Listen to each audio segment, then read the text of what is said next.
Yo, what's up with your boy? Today I want to try out something new, something very original, and that is top 10 entertainment recommendations by me. And just to let you know, this is my list.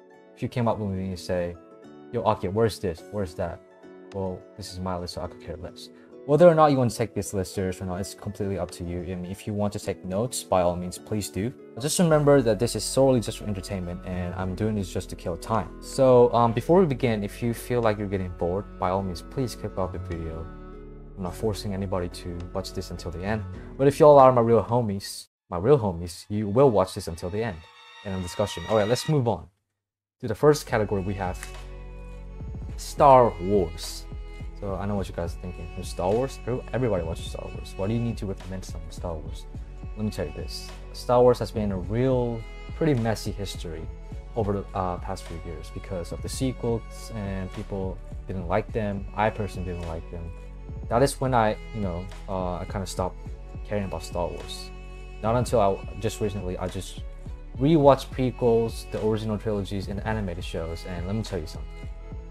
Those are some good stuff. So what I love about Star Wars is it has many iconic characters.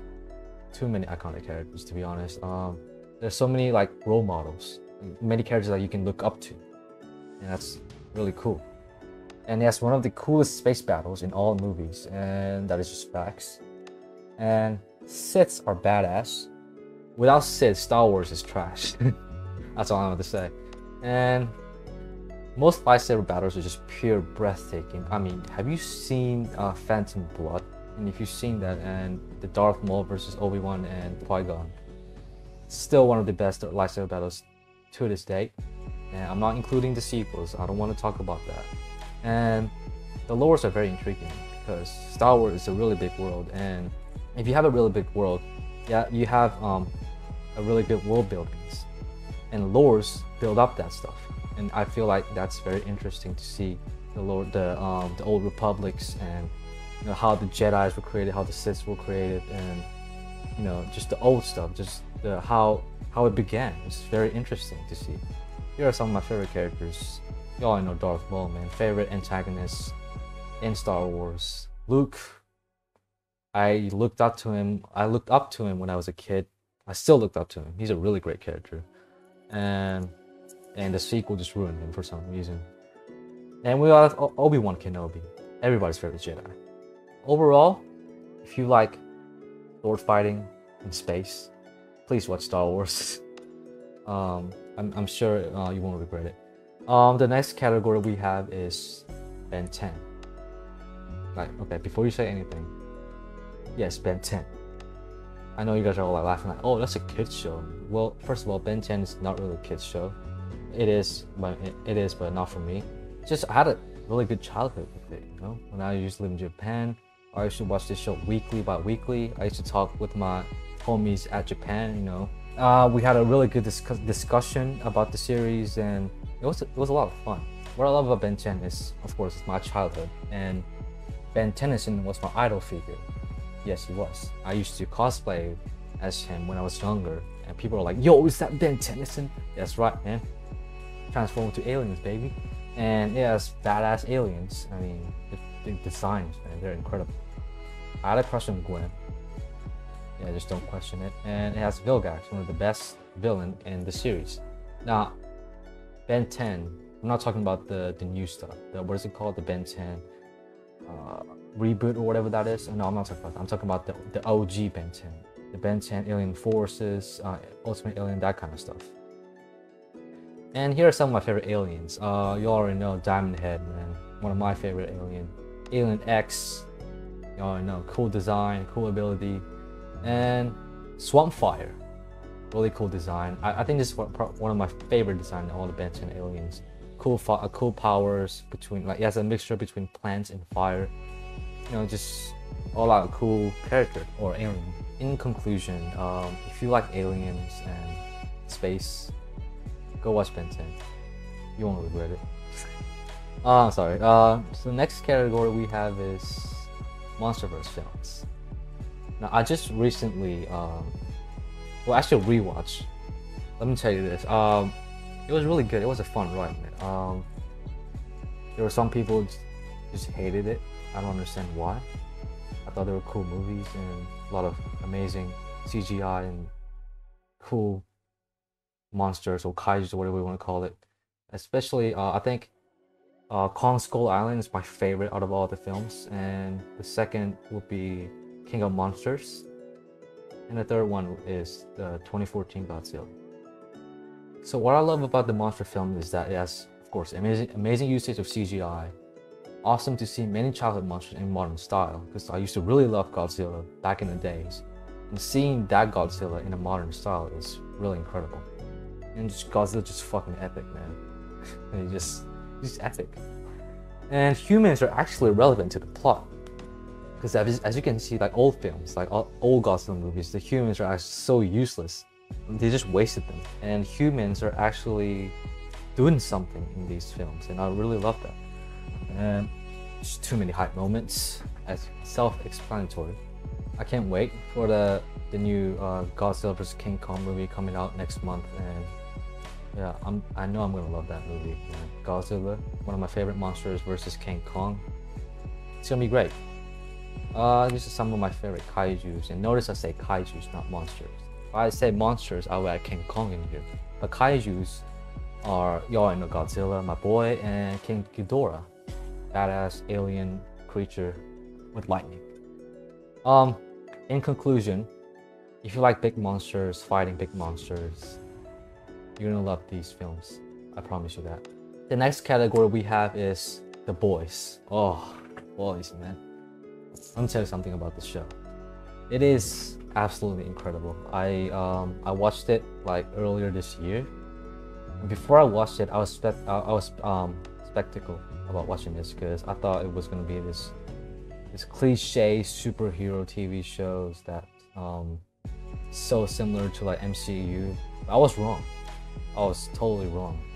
It just, you know, when I was watching it on Amazon Prime, well, it was every episode just, I couldn't stop, you know. Like whenever I finish the episode, I have to move on. I have to move on to the next episode. I can't just stop it. But yeah, I binge watched this series like in a week.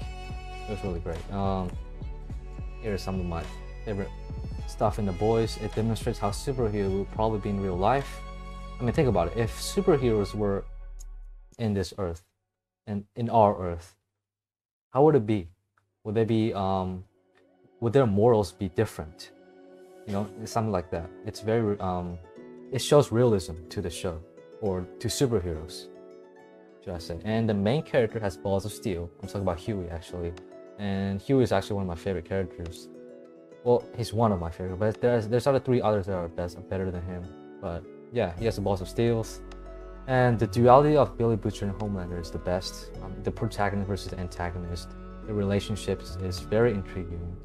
And he has Giancarlo Esposito, one of my favorite actors. He plays villains so well. I really love him.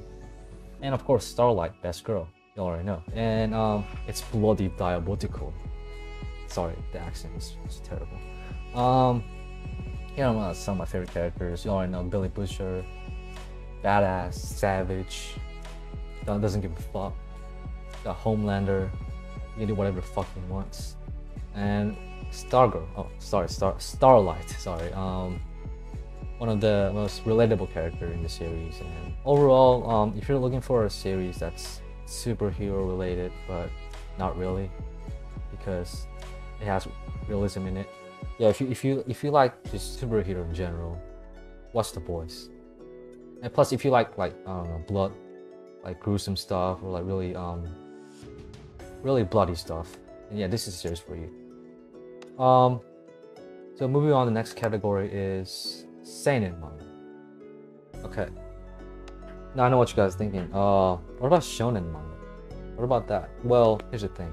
I feel like shonen mangas are very common these days, and not a lot of people give seinen manga a chance, which is pretty sad, because I consider seinen manga to be better than shonen mangas, because seinen mangas are originals. They're compared to shonen mangas, there's a lot of stuff that's takes inspiration from other works.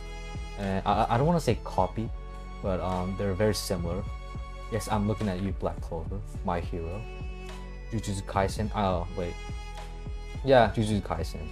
Because it took some inspiration from Bleach. I'm not hating on those series. I'm just saying that they're not really originals, if you know what I'm saying. But we have these two series. Now I know there are other seinen mangas like Pun Pun, Tokyo Ghoul, Uzumaki, and all that, but for me, those series doesn't reach the caliber of greatness than these two series. So on the left we have, of course, one of my favorite seinen manga, Vagabond. I talked about this a lot with my homies, and Berserk. What I love about Vagabond, so we're going to talk about Vagabond first, is probably has one of the best, if not the best, manga panels ever. Those panels are so beautiful to look at it. The author is very talented, and it's based on a true story, but made it better. Yes, it is based on a true story, but the author made some little tweak in it, and I like the way he set up the stories, and it has a really good direction in it. And of course, it has Miyamoto Musashi, the greatest of all time in Japan. And the rivalry between Musashi and Sakai Kojiro is very poetic, which means that it fits the story. The rivalry between these two are some of the best rivals in anime manga history. The story and the character development for Musashi is the best thing I've ever witnessed. Let me tell you this thing about Musashi. He has one of the best character development in all of manga. Not all, but most of the manga. I'm just biased, okay? I'm sorry. Here are some of my favorite panels. Part 1. I mean, just look at it. Seeing this, and does it make you want to read it? Does it make? Because I know I do. I want to reread it again. Here's part 2. You already know. We got Musashi on the left, and Kojiro on the right. Beautiful art. So good to look at. Moving on, we have Berserk. It inspired a lot of mangas and video games. Example like Claymore, Soul Eater, Dark Souls, and Bloodborne. And yes, those are Berserk references. It has incredible manga panels on par with Vagabond. It has Guts, one of my favorite protagonists in manga history. And fuck Griffith, all my homies say Griffith. And if you don't know Griffith, he's the main antagonist of the series. And he's pretty hateable. Everybody hates him. Not everybody, but most people hate him. Love the medieval European style setting. And I really love the atmosphere of the settings, and it has great plot with so many great characters. I mean, most of them are really good characters, and the really hateable ones, I think the author made them by purpose to make them hateable. Here are some of my favorite panels. Part 1. The same as Vagabond, really clean, and it makes you want to read it. Come on, how do you look at this and say, oh, I don't want to read it? Come on, man. And here's part 2. You know, dragons and monsters, and yeah. Okay, so overall, Vagabond, if you're into like samurais and ancient Japanese history, and it's a really good manga for you. And if you like for Berserk, if you're into like dragons and I don't know, old medieval stuff, then Berserk's for you. The next category we have is manhwa. Now manhwa is well, let's begin with this. You ever seen or heard anybody talk about manhwa? Because usually when people talk about stuff, they're usually like anime or manga, right? You know, like My Hero and all that stuff. Because they're popular. Yeah, but the manhwa they are popular, but not as quite as the mangas and stuff. That's why I'm recommending you these the manhwa, because they are severely underrated, and I think you guys should read it if you guys have a chance. On the left we have The Breaker. In the middle we have Lookism. On the right we have Tower of God. Now, I know there are other more manhwas out there like Solo Leveling, God of High School, Sweet Home, all that, but none of them really, I don't really care about those series. I mean, they're good, but it just doesn't really stand out to me. Moving on, let's start with The Breaker. Amazing art, as always. Best action manhwa out there. Like, if you like action, then this is the one for you. It's super underrated. I don't see anybody talking about this series, which is quite surprising because it's so good. And I like the dynamic between the student and the teacher. What I mean by that is their bond together is really incredible, and I really like the relationship between them. The main character becomes a really badass character. Self-explanatory. He's just badass and has thick girls. Please don't question that. Some of my favorite panels, as you can see, really clean. I like how the author put like dragon breath when they're mad or really angry or they're serious. It just puts more like, I don't know, emotions to them. You know. The main character is the one in the middle, and the right one is the teacher, and the left one I forgot their names, but they're cool too. Sorry, I forgot the names. Yeah, moving on, we have Lookism. Lookism is very relatable, and it has many characters. Drip and sauce. It has gangsters. So whatever it has to do with gangsters, I love them. I just love them. Just my taste. The main character is very likable, and the most of the plot are either close to real life events or gang dilemmas. What I mean by that is the story. It's very similar to like real life things in Korea, so it's very interesting to see that. It's different, but it's very interesting. And of course, there's gang dilemmas, you know, gang problems, fightings, gang fights, and you know, it's all in all pretty good. Here's some of my favorite panels. Part 1, as you can see, they got some drips on. Yeah, they got, I think they're very similar to like K-pop artists, or the outfit they wear, or like the hairstyles and stuff. Part 2, you already know. Now we move on to like more gang stuff, like gangster stuff. It's pretty cool fight scenes, pretty cool designs. All in all pretty good manhwa.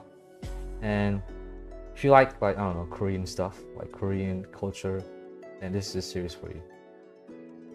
Moving on, we have Tower of God. I got nothing to say about this. It's just my all-time favorite manhwa. Nothing comes close. And the story and the world building are on par with One Piece. Yes, they are. I mean, I still like One Piece more, but the direction of Tower of God is going, it's very similar to One Piece. It has the potential to be on par with One Piece. Not saying it's worse than One Piece, I'm just saying the One Piece is a little bit better when it comes to story and world building. But Tower of God is still really good. And art gets progressively better by each arcs. I really love the progression of the art, man. It shows how the author has grown from day 1 to like day 500, so I don't know, or the latest art. And the lore is incredible. Now, if I say about lore, it's actually better than One Piece. I'm not gonna hold you. The lore is very interesting, and it's probably one of my favorite lores in fiction, to be honest. Just, I don't know, it just stands out to me. So many lovable characters. I love the characters, man. And we all know, fuck Rachel, only homies hate Rachel. If you don't know who Rachel is, then that's a good thing, I guess. The main character's growth throughout the story is very slow yet rewarding. What I mean by that is his development is pretty slow, but when you get to a certain point, it gets adult-like, and he gets all these powers by, you know, training and stuff, and it's very rewarding. It's very cool to see how the main characters grow as a character. Here's some of my favorite panels. Part 1, really cool. I know, like how I don't like how people hate on Tower of God, because it's supposed to have bad art and really terrible art compared to other manhwas, but look at this. I mean, how can you say that? I mean, yes, season 1 may have really bad art, but if you look at these panels, man, those are clean. What are you talking about? Part 2, clean panels, or they're more like character panels, but they're still clean, man. I love the character design. It's probably one of my favorite things in Tower of God. And we have part 3. I know, I'm biased. Sorry. I just need to share it. Yeah. I'm sorry if I spoil you, if any panels, if you're reading Tower of God, but I just can't help it. Overall, if you're a One Piece fan, and you finish watching One Piece, and you can tell yourself, man, is there any other series that can fill my void after watching One Piece? Read Tower of God. The next category we have is Breaking Bad. Ooh, Breaking Bad. Let me tell you this. I love it. I love it so much. Once again, I was concerned before I was watching it because I thought it was going to be boring, and I was wrong. It has a really good story and all in all, pretty good show. What I love about Breaking Bad is obviously it's the best drama thriller television series ever made. That is an opinion, and that is the facts, not an opinion. It's objective facts, alright? So it is what it is. And it's the characters have impeccable narration. I mean, the dialogues, man, dialogues hits. Just hits. And the plot is so well tied. Like the connections of seasons and the past and the future and the present, just all tied so well. Really good executions. Just all in all pretty good. Steady level of consistency throughout all the seasons. There have never been a bad episodes in my opinion. They're all consistent. Maybe just one episode was pretty boring, but I mean I wouldn't say boring, just really didn't matter, the story or the plot. But all in all, it's consistency throughout all the seasons. Walter White, the protagonist, and Jesse Pinkman have one of the best chemistry in all the fiction. Their connections are just special to me. I really love the chemistry between them. And of course, yes, Gustavo Fring, one of my favorite villains in TV shows. The reason why season 4 is the best, because he has Gustavo Fring, and he carried the season. And here's some literally the best characters. There are no other characters better than him. If you don't like these three, then what show were you watching? You clearly haven't watched it yet. And yeah, Walter White on the left, Jesse Pinkman in the middle, and of course we have Gustavo Fring on the right. Overall, if you're looking for a series that's gonna make you really upset, or should I say your heart race, and this is a series for you. The next category we have is the DC Cinematic Universe. Oh, DCEU. So I know what y'all thinking, but what about Marvel Cinematic Universe? Well, people are very people have seen that movies, right? It's not that it's very common. So, but I personally think DC Cinematic Universe are severely underrated compared to the MCU's. Because there are some movies that are bad. I understand, like the Suicide Squad and New Justice League movies, and notice how I didn't add Aquaman. That's because I had to choose between Wonder Woman and Aquaman, and I don't want to talk about 4 series instead of 3. So, I mean, it's still a really good movie. I recommend you to watch it, and the Aquaman, of course. But what I want to talk about is the Man of Steel, Batman v Superman, the Ultimate Edition, and Wonder Woman. And Man of Steel. Before I talk that, Man of Steel is my favorite DCU movie, and I will defend this movie whatever it takes. So what I love about the series is that, the movie, should I say, it shows realism to Superman's character. Because if you look at the past, Superman's usually like a comedic character, but this is a serious Superman. This is realistic Superman, and that's why I like it as a character, of course. And it's very dark and gritty, which I love about the DCEU. It's dark and gritty, not like, oh my god, sparkles everywhere. No, it's very dark. And this is the best action superhero movie ever, period. I know like a lot of MCU stuff has some cool fights, but this movie tops it. Just what it is. And it has General Zod as one of my favorite villains, and DCEU has a good motivation, has a good goal, and Lois Lane is actually a decent character. Now Lois Lane, I didn't like her as a character for previous movies, but this Lois Lane was actually pretty good, and it's of course my favorite out of all the MCU films, not DCEU films. I'm tripping. Some of my favorite characters, we have of course Man of Steel, Superman himself, Zod, and we have Jor-El, I believe his name is. He was a pretty good character. Was a pretty good role model for Superman's character. Moving on, we have Batman vs Superman Ultimate Edition. Now this is a pretty controversial topic because I know people hate it and people love it. But when you watch the Ultimate Edition, it changed my mind because I thought it was pretty bad when I first watched it. Because of course it adds a lot of stuff in it, and it just has good content.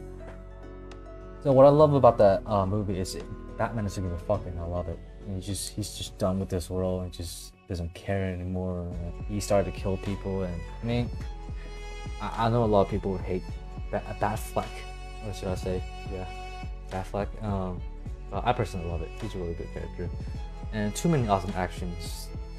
Superman versus Batman, very cool scene. The final fight between Doomsday was pretty cool, and the character dynamic between Batman and Superman is well executed.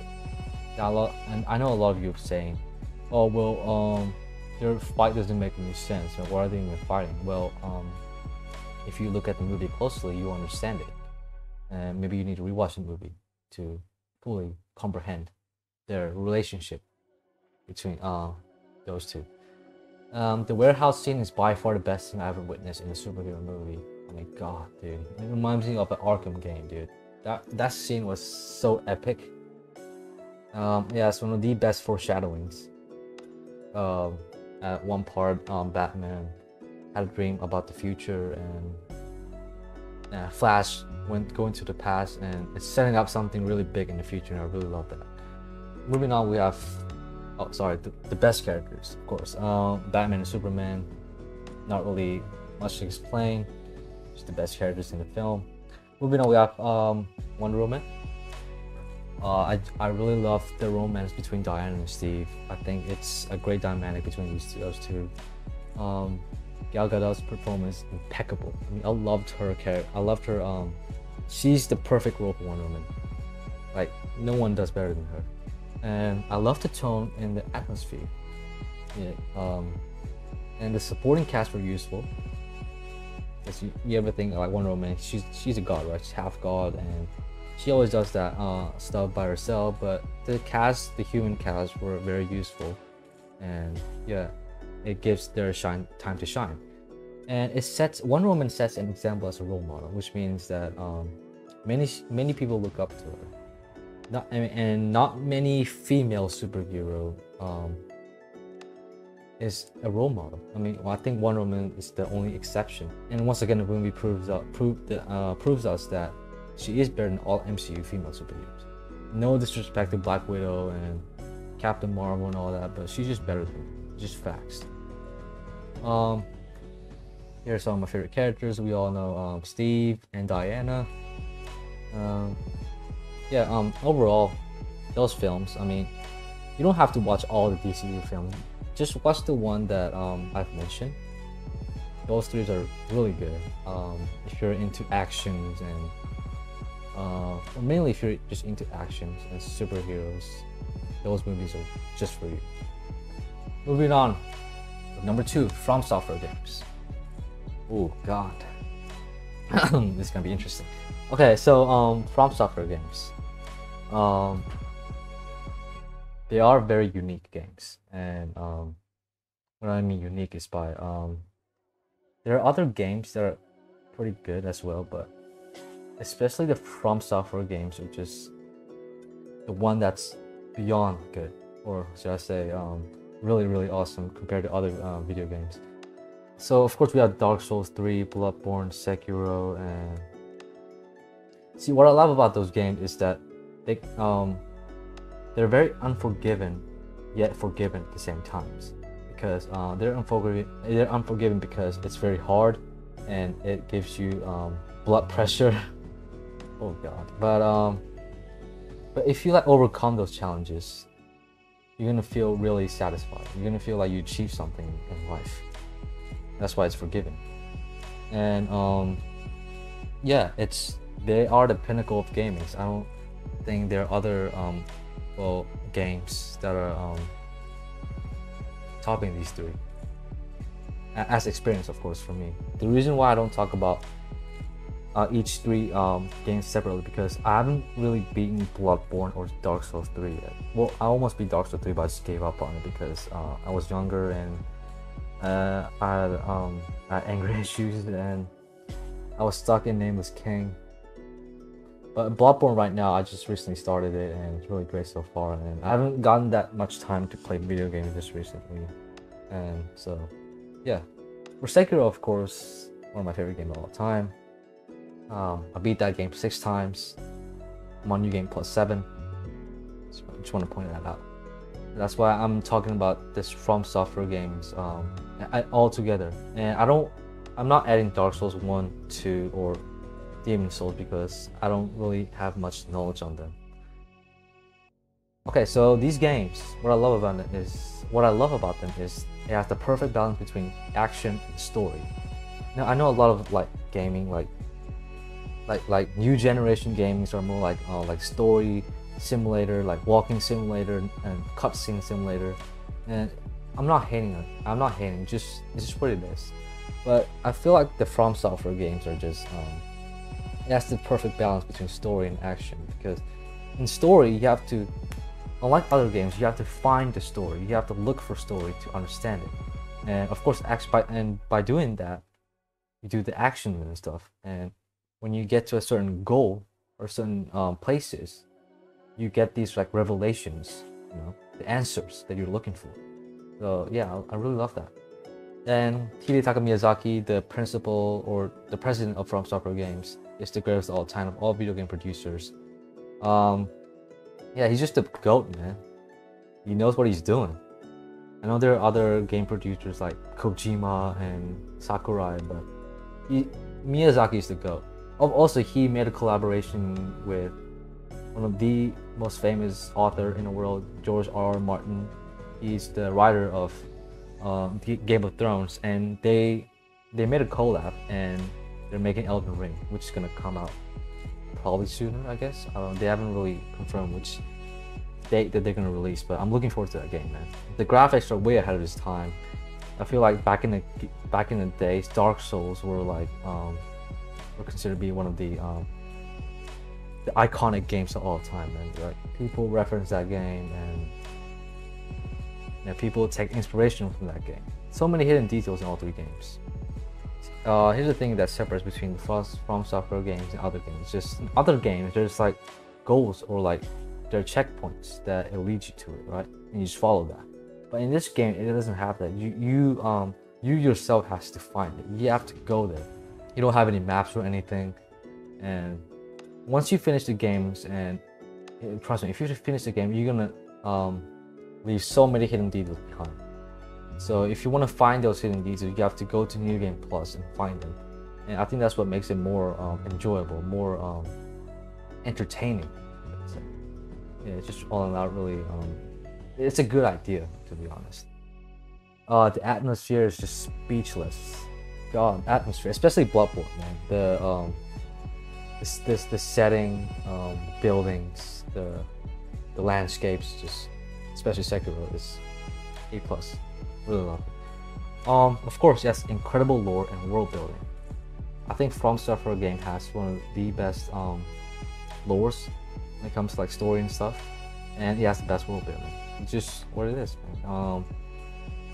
It's very deep. Yes, the story of all 3 games are very deep, and it's hard to understand in your first playthrough. But when you play as the New Game Plus and all that, you're gonna get you get to comprehend the story, and it's really just beautiful. And the boss is just so well made, it makes other video game bosses lame. Yes, lame. Now I'm not hating on those bosses, but it's just those bosses from Software games are just so incredibly well made and so challenging yet so rewarding at the end if you beat them. It's just like passing a really big exam. It's what it feels like to beat a boss in From Software games. It's really incredible. Best bosses in my opinion. And Nameless King, the top one with the yellow sword. I haven't beaten that boss yet, but I can tell you right now, it's one of the most enjoyable fights I ever. Well, it's one of the best bosses I ever faced in Dark Souls 3, and it's one of the most frustrating one at least. And I haven't beaten yet because it's been ages, and I'm waiting for a PS5 so I can get Dark Souls 3 and so I can play that game high quality. But yeah, Nameless King was pretty good. Really good boss fight. I love the atmosphere. On the right we have Ludwig the Holy Blade. Now, I haven't gotten to this boss yet, but I know there are so many people saying that this is the best boss in the game, and I saw some clips on YouTube And man, oh man, he looks incredible. I mean, his moveset looks really good, and I'm really looking forward to fight it. And I already know this is gonna be the best boss in the game. I just know it. And the bottom one, the bottom left one is, of course, we have Our Father, the best boss in Sekiro, no question, no doubt about that. Really cool mechanics and really cool movesets. I like how he summons a literal owl stand near the end, which was pretty good. Which was really cool to see. I lost to that boss like, I don't know, more than 30 times, and now he's just cakewalk. If you have a PS4 and you don't have Bloodborne, what is the purpose of you having a PS4? So overall, really good games, man. If you have like Xbox or PC or PS4 or PS5, whatever, just get one of these games, man. You won't regret it. Number one, next category, final category is Kamen Rider. Now I know a lot of you are thinking, what's Kamen Rider? And that's why I'm recommending you. It's probably one of the most underrated things I've seen, and it doesn't really have a big fan base. I know it has really big fan base in Japan. This is like the MCU of Japan, but sadly enough, it doesn't have that much recognition like outside of Japan, which is pretty sad because this is so much better than Power Ranger, and I consider Power Ranger to be overrated as hell. But I'm not gonna, add all the Kamen Riders. These two are my personal favorite Kamen Riders series. The left one is Kamen Rider Gaim, and the right one is Kamen Rider Build. So first, let's start with Kamen Rider Gaim. It has cool concept of fruits and samurai / knights. Now, like, I know it sounds weird, but you have to watch it to understand that concept. The transformation is freaking raw, dude. You just gotta see it, man. It's so good. And yes, the best plot twist in any Kamen Rider series so far.